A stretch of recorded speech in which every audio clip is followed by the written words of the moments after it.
이 존 고든이라는 사람이 있었는데 이 회사에서 아주 중요한 직책의 팀장으로 있었습니다. 그러나 어느 날 명퇴 위기를 맞이합니다. 회사에서 쫓겨날 그런 위기를 맞이하게 되었는데 이 하루아침에 실업자가 되면 인생의 부도를 만난 것처럼 참 절망적인 그런 상황에 놓이게 됩니다. 또 엎친 데 덮친 격으로 가정일에 소홀히 한다고 사랑하는 아내가 이혼을 하자고 최후 통첩을 했습니다. 한순간에 이 절망의 나락으로 떨어지고 극심한 스트레스로 고통을 당하고 있었습니다. 어느 날 출근을 하려고 신발장을 여는데 자기 운동화가 때가 묻고 낡고 또 운동화 끈이 이렇게 저렇게 엉켜 있는 것을 보는 순간 자기 자신의 모습을 보는 것 같았습니다. 일생을 그렇게 헌신하며 희생하며 일생을 그렇게 살았는데 버림받은 초라한 운동화처럼 얽히고 설킨 자기 인생을 보면서 눈물을 흘리면서 이제 출근을 하는데 자기 자동차도 보니까 펑크가 났어요. 그래서 대중교통을 이용하기 위하여 버스를 탔습니다. 버스를 탔는데 거기서부터 인생의 전환점을 만나게 되었습니다. 버스를 운전하는 조이라는 여자 운전사를 통하여 큰 충격과 도전을 받았습니다. 버스를 운전하는 조이 한 사람으로 인하여 삶에 지치고 스트레스에 시달리는 승객들이 삶의 에너지와 활력을 얻게 되고 승객들에게 기쁨을 주고 긍정적인 에너지를 주었습니다. 저는 2주 동안 버스를 타고 다니면서 운전기사 조이를 통하여 정말 자신이 행복해지고 다른 사람을 행복해하게 하는 지혜를 발견해서 그것을 책으로 썼는데 에너지 버스라는 책입니다. 존 고든은 에너지 버스에서 본인은 물론 다른 사람을 행복하게 하는 10가지 룰을 얘기했는데 잘 들어보시기를 바랍니다. 첫째, 에너지 버스의 운전자는 자기 자신이라는 거예요. 내 인생의 운전자는 다른 사람이 아니라 내가 내 인생의 운전을 하고 내 인생을 주도하는 버스 운전사다. 그리고 그 당신의 버스를 올바른 방향으로 이끌어가는 것은 열정이고 비전과 집중이라는 겁니다. 열정이 있어야 되는 것이고 분명한 목적이 있어야 되고 거기에 집중해야 된다는 겁니다. 셋째, 당신의 버스를 긍정 에너지라는 연료로 가득 채우라는 겁니다. 살아가면서 부정적이고 파괴적인 에너지를 채우지 말고 긍정적인 에너지를 채우라는 것입니다. 넷째로 당신의 버스에 사람들을 초대하라. 그리고 목적지를 향한 당신의 비전을 공유하라. 나 혼자 타고 가지 말고 다른 사람을 함께 태워서 내 비전과 함께 공유하면서 이 버스를 타고 가라는 겁니다. 다섯 번째, 버스에 타지 않는 사람들에게 에너지를 낭비하지 말라. 내 인생과 상관이 없는 사람들, 그들을 통하여 쓸데없는 에너지를 낭비하지 말라는 겁니다. 다른 사람에게 영향을 받지 말라는 것입니다. 여섯 번째, 당신의 버스에 에너지 뱀파이어 탑승 금지 표지판을 붙이라. 뱀파이어는 다른 사람의 피를 빨아먹고 다른 사람을 죽이는 흡혈귀입니다. 우리의 인생의 에너지, 우리 인생을 살아가다 보면 에너지 뱀파이어가 내 인생에 개입되면 내 인생이 피곤하게 되는 거예요. 뱀파이어 탑승 금지 표지판을 붙이라는 겁니다. 승객들이 당신의 버스를 타고 있는 동안 그들을 매료시킬 열정과 에너지를 품어라. 내 인생과 함께하는 사람들을 바라보면서 그들을 감동시키고 그들에게 에너지를 넣어주라는 것입니다. 여덟 번째는 당신의 승객들을 사랑하라. 그리고 아홉 번째는 목표를 가지고 운전하라. 열 번째는 버스를 타고 있는 동안 즐기라.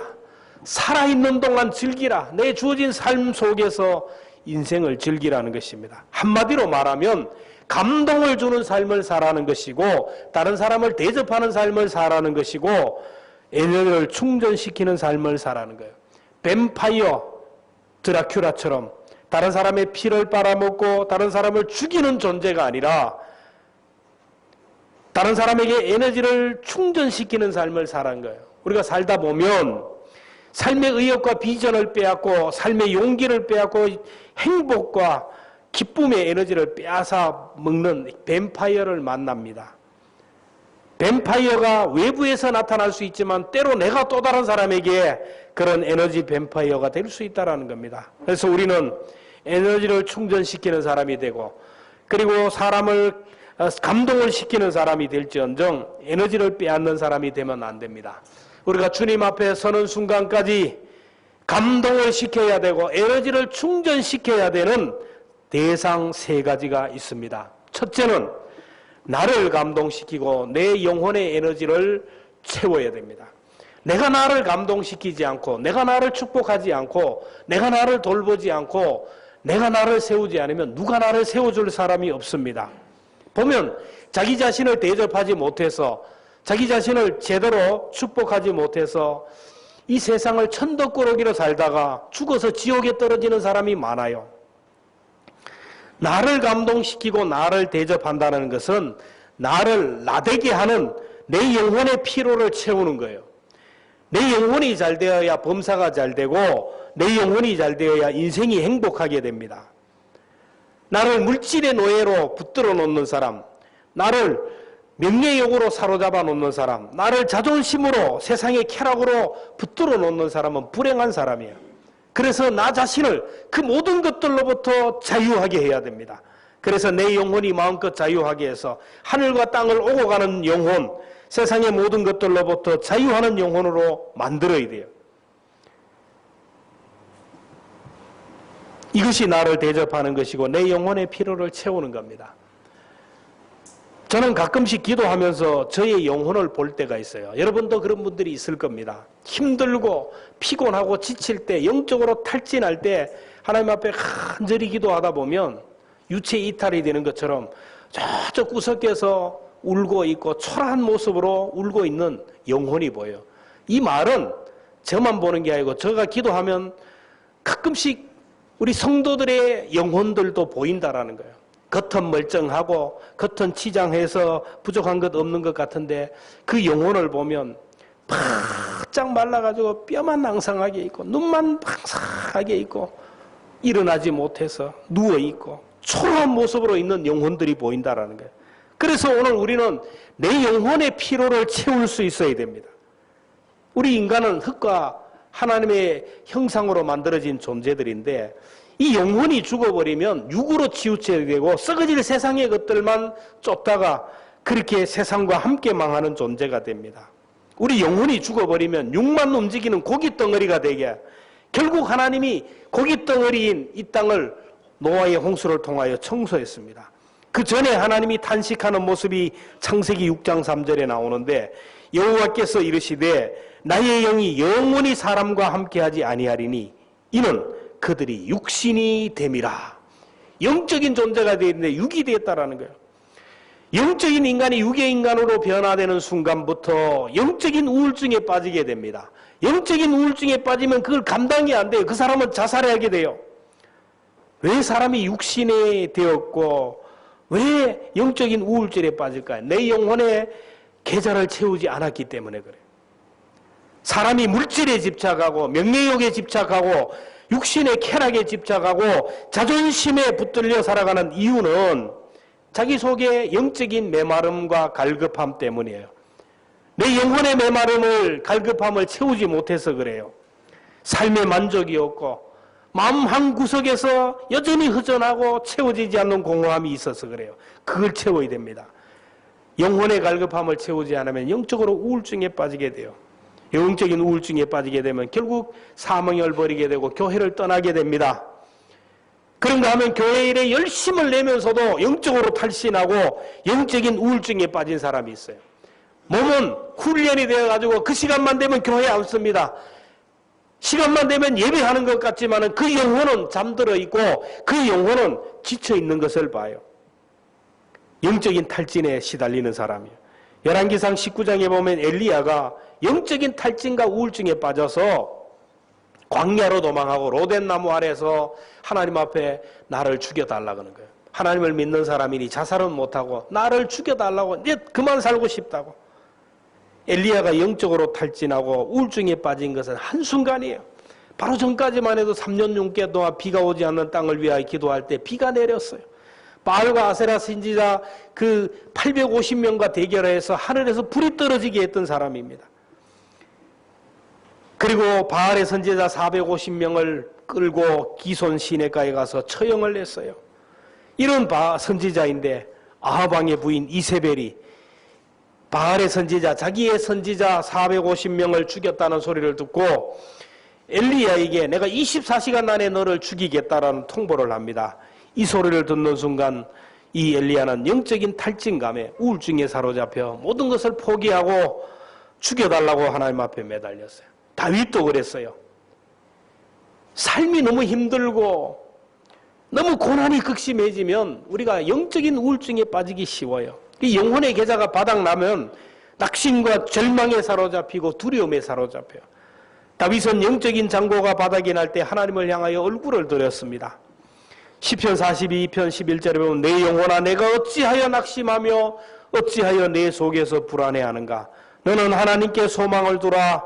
나는 그가 나타나 도우심으로 말미암아 내 하나님을 여전히 찬송하리라. 낙심하고 절망하고 탄식하는 자기 영혼을 책망하면서 하나님을 바라보라는 거예요. 너에게 힘을 주고 너에게 삶의 에너지를 공급하시는 그 하나님을 바라보라. 하나님이 너를 채워주실 것이다. 하나님 앞에 영적인 장고를 채우는 그런 다윗의 모습을 봅니다. 엘리야도 하나님을 찾을 때 하나님의 얼굴을 구할 때 하나님이 엘리야를 만져주셔서 치료했어요. 오늘 우리가 신앙생활을 하면서 영적인 우울증에 빠질 때가 있습니다. 그래서 날마다 내 영혼의 계좌를 채워야 돼요. 보험을 드는 것도 좋고 통장을 채우는 것도 좋지만은 내 영적인 잔고를 채워가는 게 중요해요. 그러면 우리 영적인 통장을 무엇으로 채울까요? 디모데전서 4장 5절에 보면 하나님의 말씀과 기도로 거룩하여짐이라. 날마다 성경 보고 날마다 기도함으로 인하여 내 영혼의 피로를 채워가는 저와 여러분 되기를 주의 이름으로 축원합니다.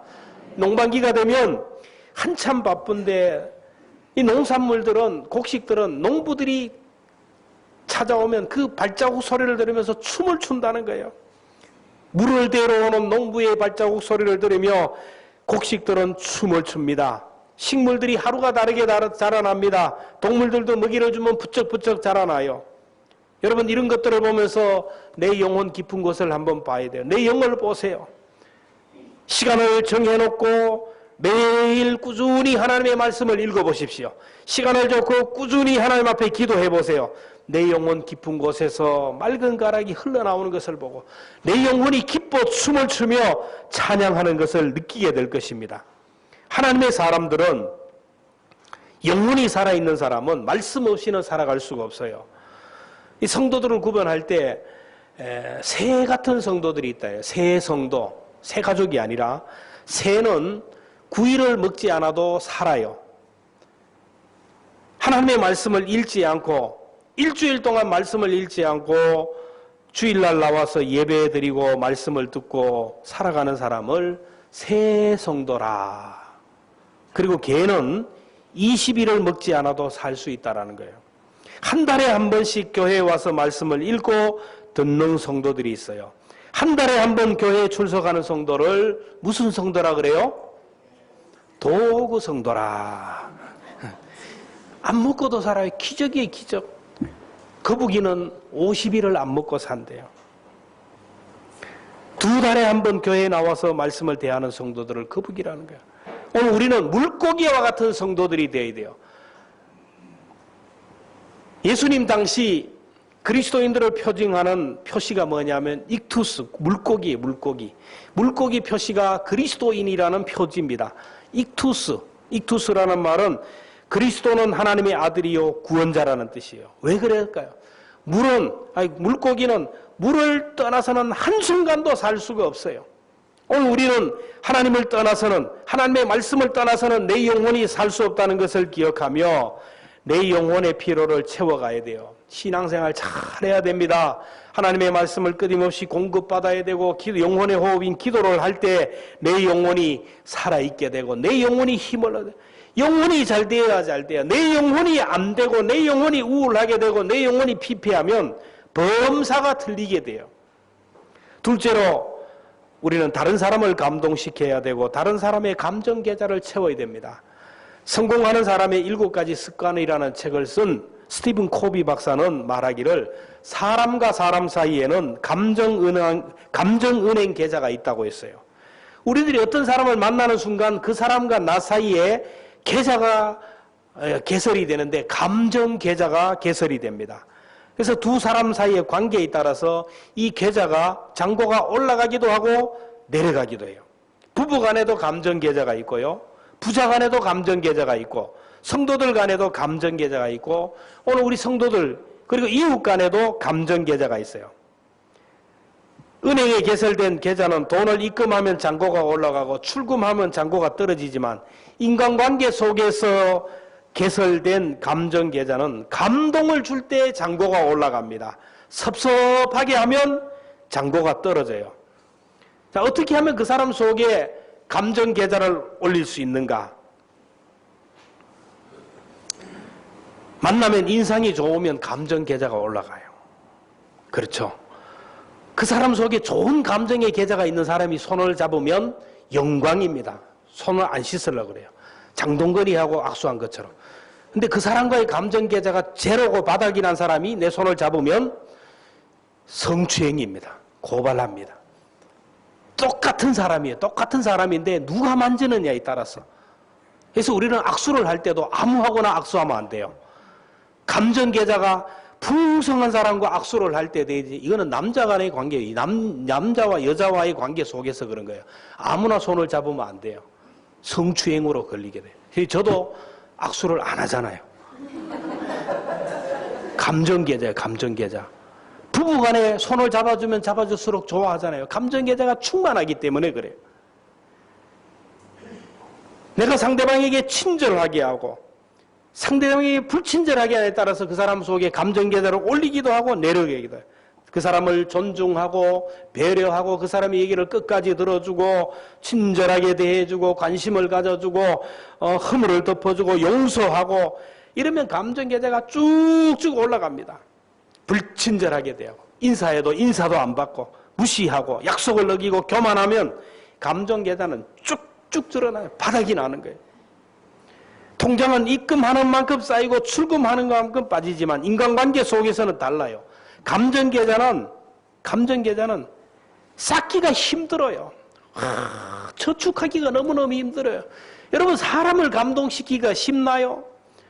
그래 사람을 감동시키고 그렇게 해가지고 정말 좋은 감정을 가졌는데 말 한마디 잘못해버리면 그냥 한순간에 그냥 바닥이 나는 거예요. 심리적으로 그렇습니다.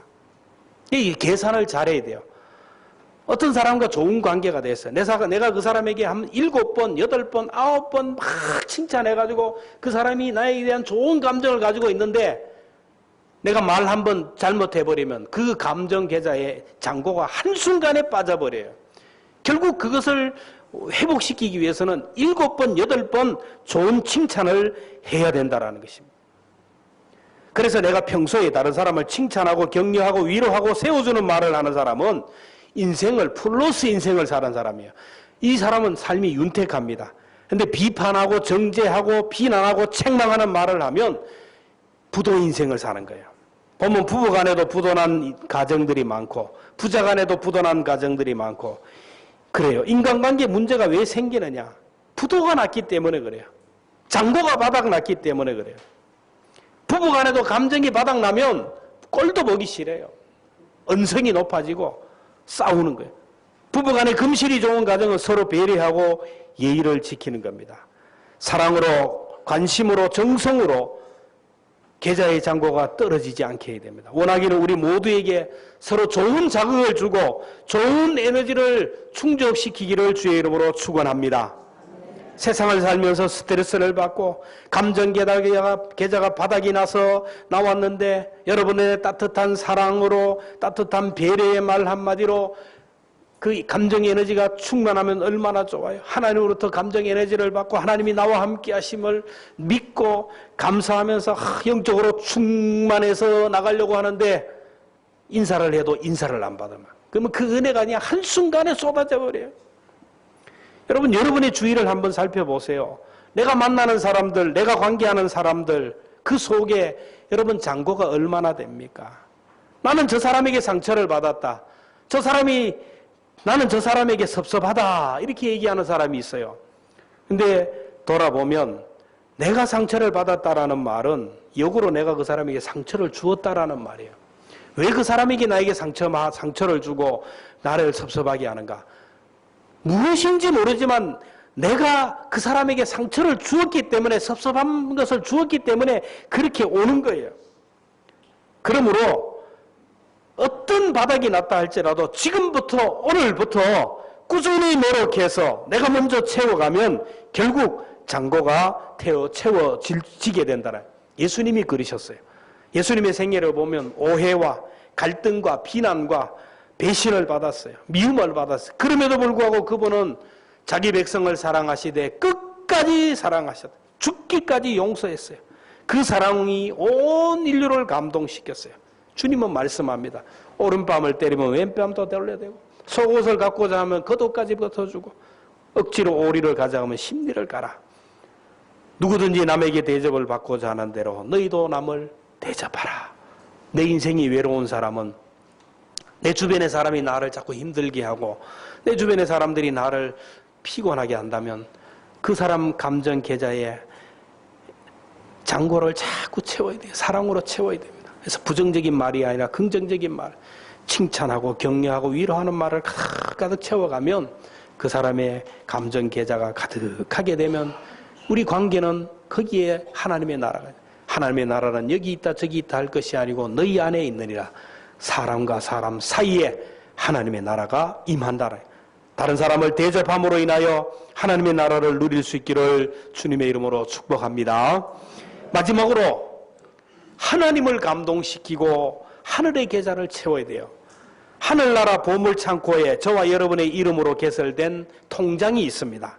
그래서 주님은 너희를 위하여 보물을 하늘에 쌓아두라 했습니다. 하늘의 창고에, 하늘의 계좌에 잔고를 채우는 거예요. 그러면 필요할 때 찾을 수 있어요.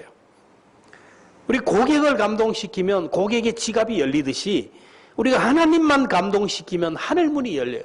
저희 아버지가 어릴 때부터 지성이면 감천이라, 지성이면 감천이라. 난 뭔 말인지 몰랐어요. 정성을 다하면 하늘이 감동한다라는 거예요. 오늘 우리가 하나님을 하나님답게 대접하고 하나님을 감동시키면 하늘문이 열리게 되고 길이 열릴 줄로 믿습니다. 여러분, 하늘문을 여는 하나님의 마음을 열 수 있도록 감동해야 돼요. 열왕기하 20장에 보면 히스기야 왕이 죽을 병이 걸렸어요. 이제 한 달도 못 사니까, 죽으니까 삶을 정리하라는 통보를 받았습니다. 그러자 히스기야가 벽을 향하여 하나님께 부르짖습니다. 하나님 아버지, 제가 혹시 주님 앞에서 선한 일을 한 것이 있으면 기억하사 긍휼을 베풀어 주옵소서. 통곡하며 울었다라는 거예요. 히스기야 왕은 하나님을 감동시키기 위해서 먼저 하나님 앞에 울었어요. 여러분, 자식이 부모님 앞에 울면 부모의 마음이 움직이게 돼요. 히스기야는 하나님 앞에 가서 가슴을 치면서 통곡해서요, 닭똥 같은 눈물을 흘리면서 불쌍히 여겨달라고, 나를 살려달라고, 하나님 아니면 내가 살 수 없다고 막 통곡할 때 하나님의 마음이 움직였어요. 그리고 히스기야가 또 하나님 앞에 한 것이 있습니다. 하나님, 제가 하나님 앞에 허물과 죄가 밖에 없지만은 그래도 제가 선한 일을 한 것이 있지 않습니까? 그래도 제가 하늘의 계좌에 입금한 것이 있지 않습니까? 한번 살펴보시고 기억해 주옵소서. 하나님이 이렇게 보니까 자기 아들이 막 통곡하고 우는데 마음이 감동이 돼요. 그리고 히스기야의 계좌를 열어보는데 히스기야가 하나님 앞에 선한 일들을 한 것이 많았어요. 그래서 하나님의 마음이 움직이면서 즉각적으로 응답하기를 내가 내 기도를 들었고 내 눈물을 보았노라. 여러분들이 하나님 앞에 기도하고 눈물로 기도한 것들 하나님이 보시고 저장하신 줄로 믿습니다. 오늘 우리의 눈물을 주의 병에 담아놔요. 그 눈물이 차야 돼요. 내가 너를 낫게 하리니 내가 3일 만에 성전에 올라가겠고 내 날을 15년을 더할 것이라. 우리가 평소에 하나님을 감동시키는 선한 일을 많이 하면 어려울 때 도움을 얻게 됩니다. 평소에 하늘의 계좌에 잔고를 채워놓으면 환난의 때 은혜를 받아요. 평소에 보험을 많이 들어놓는 사람, 평소에 저금을 많이 해놓는 사람, 여러분 사고가 나면 보험이 터지고 대박이 터지잖아요. 평소에 기도를 저축 많이 해놓은 사람, 평소에 예배를 많이 드려놓은 사람, 건강도 물질도 시간이 있을 때 헌신하고 여기서 무엇인가 영향력이 있을 때 선한 일을 저축을 많이 해놓아야 돼요. 그래야 환난의 때, 고난의 때, 시험의 때 하나님의 은혜를 입을 수가 있어요. 젊을 때 저축을 많이 해야 노년이 되면 편해요. 이건 믿음을 얘기하는 겁니다. 젊을 때, 건강할 때, 움직일 때 하나님께 믿음으로 살아놓고 믿음의 저축을 많이 해놓으면 나이가 들면 노후가 편해요. 내가 많이 저축해 놓으면 내 자녀들이 복을 받아요. 성경을 보면 하나님을 감동시킨 사람들, 하늘의 잔고를 가득가득 채운 사람들의 삶이 얼마나 잘 되었는지 몰라요. 하나님을 감동시키기만 하면 문제가 끝나는 거예요. 시편 37편 4절에 보면 여호와를 기뻐하라. 그가 내 마음의 소원을 이루어 주리라. 그렇다면 여러분은 하늘의 창고에 그 계좌에 얼마나 입금이 되어 있어요? 이 땅에 잔고에는 가득가득하고 통장도 가득가득하고 봉산 부동산으로 가득한데 하늘나라 창고에 내 이름으로 개설된 그 계좌에는 빈 깡통으로 남아있다면 여러분 하나님 앞에 부끄러워 어떻겠습니까? 평소에 하나님 앞에 아무것도 한 것이 없는데 평소에 하늘의 잔고에 바닥이 났는데 하나님 앞에 부도내고 살다가 환난의 때 고난의 때 어떻게 하나님을 찾습니까? 여러분 평소에 기도를 많이 하는 사람, 평소에 믿음으로 살고 말씀에 순종하고 교회를 사랑하며 살아가는 사람은 어려움이 있을 때 막 우리가 하나님 앞에 막 발버둥 치지 않아도 하나님이 알아요. 내가 너의 눈물을 보았고 너의 예배를 보고 너의 기도를 보고 너의 헌신을 보았노라. 내가 너를 살려주리라. 평소에 기도 안 하고 평소에 믿음으로 살지 않고 헌신하지 않고 살다가 어려움이 닥쳐서 하나님 앞에 나가 부르짖으면 이게 하나님이 감동하시겠습니까? 그러므로 하나님이 칭찬하시고 박수치는 일을 해야 됩니다. 기도로 감동시키고 예배도 하나님을 감동시켜야 돼요. 죽어가는 영혼을 구원하는 전도로 연약한 영혼을 세워주는 일로 감동시켜야 돼요. 여러분 사람이 언제 감동합니까? 정말 그 사람이 도움이 필요할 때, 그냥 도움이 필요 없을 때 도와줘봐야 별로 고마움이 없어요. 목사도 그렇고 여러분들도 그렇고 꼭 도움이 필요할 때 도움을 주면 그 사람을 잊지 않고 기억하고 감동을 해요. 슬픔을 당하여 부모님을 잃고 배우자를 잃고 슬픔을 당해 있는데 누군가 찾아와서 내 손을 잡아주며 눈물을 흘리며 따뜻하게 위로해주는 그 사람 여러분 잊지 않아요. 결혼식은 여러분 안 가도 됩니다. 그러나 슬픔 당한 가정은 여러분 빚을 내서라도 찾아가야 돼요. 그 사람의 마음 감정에 감정 계좌에 잔고를 채워야 돼요. 힘들고 어려울 때 그 사랑이 오래오래 기억하는 거예요. 내가 아플 때 병원에 누워있을 때 내가 경제적으로 너무 힘들 때 내 삶이 너무 외로울 때 내가 아플 때 찾아와서 나를 위하여 기도하고 나를 격려하고 위로할 때 그 사람 속에 잔고가 칵 차 내 이름이 기억해요. 그러면 그 관계를 가지고 하나님 앞에 서게 되는 거예요. 오늘 우리 모두는 정말 이 시대에 하나님이 나를 부르신 이유가 오늘 교회가 나에게 요구하는 것이 무엇인지 이 시대에 하나님이 나에게 요구하는 것이 무엇인지를 깊이 생각하면서 하나님을 감동시키는 일을 해야 돼요. 말씀을 맺겠습니다. 사랑 앞에서 이성이 마비된다는 말이 있습니다. 사랑하면 이성이 마비되고 계산이 마비돼요. 자기 아이가 물에 빠져서 죽어갑니다. 이 부모는 수영할 줄 모릅니다. 죽어가는 물에 빠진 그 아이를 바라보는 순간 그 부모는 내가 수영을 못한다는 생각을 하기도 전에 뛰어드는 거예요. 수영 못하는 내가 뛰어들면 나도 죽고 아이도 죽는다는 계산을 하지 못합니다. 사랑하는 그 사랑 하나 때문에 물속에 뛰어들고 물속에 뛰어들지만은 사랑하는 그 마음 때문에 초인적인 힘을 발휘하여 그 아이를 구원하는 것이 오늘 우리가 계산이 많고 생각이 많고 고민이 많다라는 것은 사랑이 부족함에 계좌가 창고가 바닥이 났다라는 겁니다. 내 영혼에 충족을 해주지 못하는 것, 내 영적으로 고갈이 되어가는, 앵꼬가 되어가는 거예요. 영적으로 채워가야 됩니다.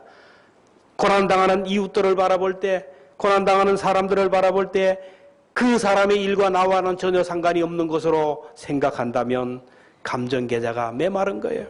그것을 채워가야 됩니다. 사랑이 부족해요. 교회를 볼 때도, 주의 일을 생각할 때도 자꾸 계산이 되고 이성적으로 생각한다면, 이해타산을 생각한다면 주님을 사랑하는 사랑의 창고가 바닥이 났어요. 그래서 우리는 주님의 사랑을 구해야 됩니다. 예수님을 오십시오. 우리를 구원하기 위하여, 우리를 살리기 위하여 하늘의 영광 보좌를 버리고 이 땅에 뛰어들었어요. 이 땅에 뛰어든다라는 것은 인간의 모습으로 인간의 시간과 공간 속에 오신다라는 것은, 이거는 예수님에게서는 가장 큰 고난이에요. 십자가에서 그렇게 죽어야 되는데 계산을 하지 못합니다. 이성이 마비됩니다. 이해타산을 따지지 않아요. 그냥 뛰어들어서 십자가에 죽으셨습니다. 그 사랑으로 오늘 우리를 구원했어요. 그 사랑을 우리가 회복해야 됩니다. 나를 위하여 죽으신 주님, 나를 위하여 희생한 그 주님의 사랑을 묵상하면 주님과 나와의 감정 계좌에 영적인 에너지가 올라가게 되고 영적인 체온이 올라갑니다. 그 사랑으로 충만하면 다른 사람의 감정 계좌를 채울 수가 있어요. 주님 앞에 서는 순간까지 정말 우리가 채워야 할 통장이 무엇인지를 묵상해야 돼요.